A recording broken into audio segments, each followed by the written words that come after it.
Hello guys, welcome back to the channel. This is a follow-up on the video I did on toxic, on shame, and I said I would bring another one forward and discuss toxic shame. So this is not fun in the Philippines, it's not fun anywhere actually. So if you're here because of the Philippine thing, again, this may not be the channel for you. This information is specifically for folks that need it. So let's get started with it and see where it goes. There was a philosopher, Descartes, a French philosopher, one time said something to the effect during somewhere around the age of enlightenment. My history grades weren't that good, but I'm in the ballpark with that. And he had this quote, I think, therefore I am. So, I mean, that seemed to be a pretty radical thought back then. And even today, I mean, we still go back and we look at that. What does that mean? Well, it depends on how you take it. If you take it in the context of, well, I can just think I'm anything and I am, well, that might not be the case. Uh, I think, therefore I am. If I want to do something, I think I can, providing that, well, I have a means, I have a plan, it's within my scope of reality and my scope of ability. Now, let me just stay on this just a moment because I think this is important. And I don't want to get into politics because this is not about a political thing. There's plenty of that stuff out there, but it just goes to aspire to the point. Uh, I mean, I used this group, and back then it was, I was into physical fitness as a kid, and Lord knows what happened over the years. But anyhow, I think therefore I am. So if I think I'm a push-up, does that make me a push-up? Does that make me get a benefit from a push-up? Well, why hell no, it doesn't.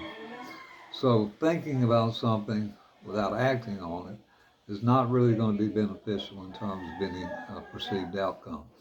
And setting your goals higher than your ability is not going to bring any desired outcome just as well. So, I mean, you know, a perfect example that I can use here, and I'm digressing off the topic, but these things are all related because all of this is related. When I first went to school, I didn't know yank from hell about what I was supposed to do except go. This was after my uh, junior college experience. I go to Spring Hill College there, and there's an advisor there, and his name is Dr. Slickman. Now, he happens to be the head of computer science, and turns out he's my advisor. So I told him about what I need to get into. You need to take computer science. He goes on about this spell about, the job security and its the coming thing. And indeed, he was right about a lot of that. But what he failed to understand or overlook or just didn't, I overlooked, was that I wasn't prepared. I didn't have the basic fundamental background to deal with computer programming. Uh, Taking a course in percentages in business administration does not constitute being able to develop algorithms and do algebraic equations that are required. So with that in mind, uh, needless to say, I had a miserable experience. I spent most of my time in computer programming for 2 years trying to catch up on things that I needed to learn how to do back in high school and even in the junior college that I didn't do because it wasn't requisite for my major, so for my discipline of studies. So knowing what's within the scope of your your you're being able to obtain, is it within your skill set? Can you do it? So how does that play into what we're talking about, shame? Well, earlier when we talked on the other video, I told you that shame is a learned behavior. Uh, that's my belief. I think it's mostly nurture, maybe part nature, but I believe it's mostly nurture. I believe it's learned behavior and a learned mindset. So, what is the difference here between shame and toxic shame? Well, there's a such thing as a healthy shame. Also, all our emotions uh, serve us in some ways, and they can be healthy for us. What is a healthy sense of shame? Let's start by first defining toxic shame by what it's not. A healthy sense of shame is the kind of shame that keeps us from going out and committing egregious acts. I don't know, pushing an old lady out in front of the bus, or that SOB boss you can't stand, whacking him, or whatever. It's there to keep us from doing things. Our moral conscience, uh, to help us to stay within the norms of society as a whole. Now, having said that, I think pretty much everyone has a basic understanding of what shame is. So it can serve us. It can serve us in a way that will help us and benefit us. It's kind of like a road guard, I reckon, going around the mountain. If you ever been up there in the mountains in Tennessee or somewhere, Rockies, wherever you go, at some junctures there, at the most dangerous places, they'll have road guards. Now, why are those road guards there? Well, if you drift too far off near the edge, you want that road guard there to keep them going off the side. Kind of like the same with our shame, our sense of shame, and our moral compass, if you will. It helps keep us from going off the guardrail, going off the side. So that's what we're going to define healthy shame as. Let's talk about what toxic shame is. The basic difference between healthy shame and toxic shame: healthy shame would say, I did something bad. I don't know, maybe I picked up $10 in the parking lot. I saw that old lady drop and did give back to her. I did something bad. So, does that make me a bad person? Maybe for that act, what you did was a bad behavior and a bad deed, but that doesn't necessarily make you overall a bad person. Toxic shame, on the other end, says it's not what I did is bad, I'm bad. I intrinsically am bad. Uh, Not the deed, but me. Me. There's something broken, there's something in me that I'm the problem. I'm it. I did it. It's me. I own it. It's me. It's me. The shame is ingrained in the person, in their psyche, and it's not that they did a bad thing now. It's that they are a bad thing. And how does that mindset develop? Well, again, we talked about in earlier videos, nature and nurture, and repetitive behaviors are going to lead to repetitive outcomes. I mean, it makes sense. If you do 100 jumping jacks or 1,000, I don't know how many you don't do these days. You do that every day for a few years, you're going to be like Jack LaLanne, when you get to the point that you want to try to swim the English Channel, it'll be no problem. You probably smoke a couple packs of cigarettes to spare while you're rowing if you're a smoker. Yeah. You get my point where I'm going with this. So how do we address this?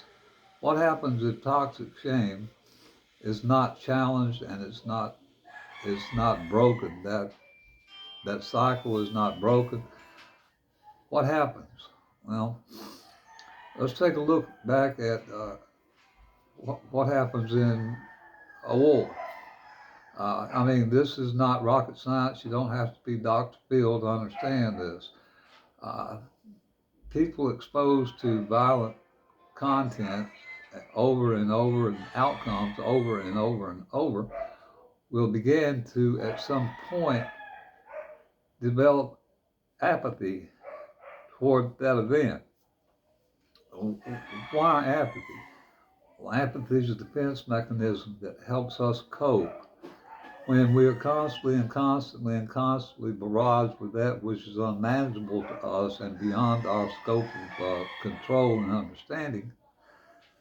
We have to resort to some place that will help us maintain some kind of balance up here in this thing called brain.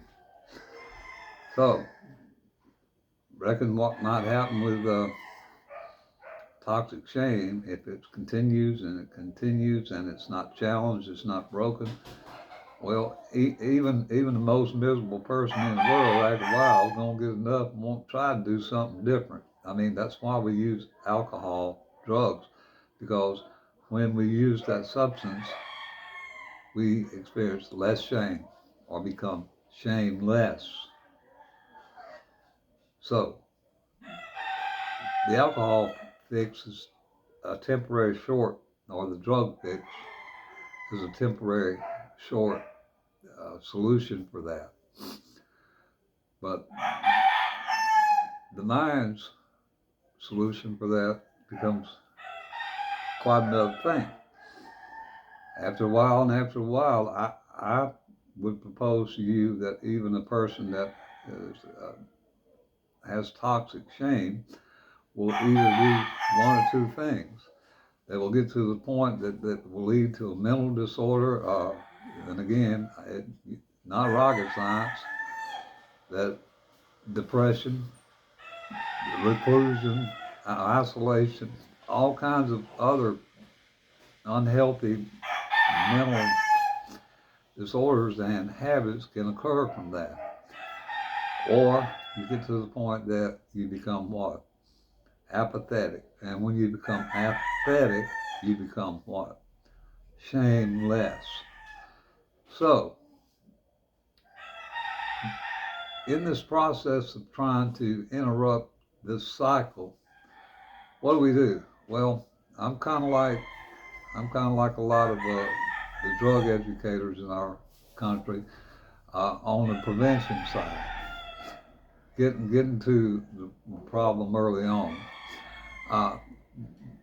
When a person has issues with shame, it's one of the things that the therapists in the community can do, and AA does this also quite well, is start to try to interrupt that shame cycle and get the person to the point where they find some sense of self-worth about them again. Now, I'm not debating religion here. That's not the purpose of the video. But the basic premise of the Christianity at its best, near as I can describe it, is that human beings are incapable ourselves of pardoning or cleansing or forgiving our own attritions or shortcomings. We're just incapable of that because by nature, people are not really what you call good folks. If you think about the things that we do. So, a higher power. Now, going back to the thing about, well, whether you believe in God or not, as your business, and I'm not trying to promote God here. Let's just look at a higher power, some uh, good orderly understanding or direction in your life. Get involved with your sponsor. Get involved with your community program. Uh, do work with your therapist. Follow through with recommendations from them, and with their help. In fact, it might be sad to say this, it might be on you to follow through with this. But follow through as much as you can with your therapist and treat the depression. Don't don't just let it go unattended. Uh, don't wait till it's to the point. I mean, we don't want to fix a problem after the problem's already occurred. If we can see warning signs, if I hear a bear and I smell a bear, I see the bushes shaking over yonder, I ain't got to see the bear to know that there's imminent danger. I mean, I got enough sense to go hunt me a tall tree and hope I can climb higher and faster than he can. So, prevention, intervention, education, and those are things that, from the therapeutic perspective, that can be done. But for you as the client or the individual that's suffering with this, what I want you to understand is that we are all born the same. We eat, we sleep, and we shit. And those are basic functions that we have. Now, outside of that, there's a myriad of differences in people and personalities. But the basic core functions of human beings are the same. And we have the same needs. We have the same desires. We have the same drive. So understand that you're worth making some changes in your life. That what you were taught when you were coming up, what you've done, whatever happened in your life that snowballed with this leading you to where you are right now, you can put a stop to it. Now, stopping and moving train, they take a while to get it slowed down. But once you get to that initial impact, eventually, somewhere down the road, it's going to have to slow down. You can do something different. You are worth investing in yourself. You are somebody, and you matter. And that's the part that a lot of addicts miss, because intrinsically, especially if there's this toxic shame and low self-esteem, we feel we don't matter. We feel we're less than. We feel no matter what we do, it's not enough. And I got to tell you, if you stay in that pity pot long enough, it gets pretty miserable in there. And yeah, you're going to do something, drugs, alcohol, whatever, which, by the way, it's going to perpetuate the problem that you had to begin with, because Lord knows any addict that's used drugs or alcohol and become addicted to that substance knows the problems they go through in that process. So I just want to say to you that there's hope for you. So don't give up, and don't just never give up. That's the thing. Don't give up. I mean, don't give up. I'm the kind of fellow that the rope is breaking and I'm on a cliff, and that's all I got to hang up, hang by, holding on to. If I can't find nothing else to hold on to, I'm going to hold on to that rope to the very last minute. I'm going to hold on to that hope. And that's what I want you to do. Hold on to hope in yourself. Thank you.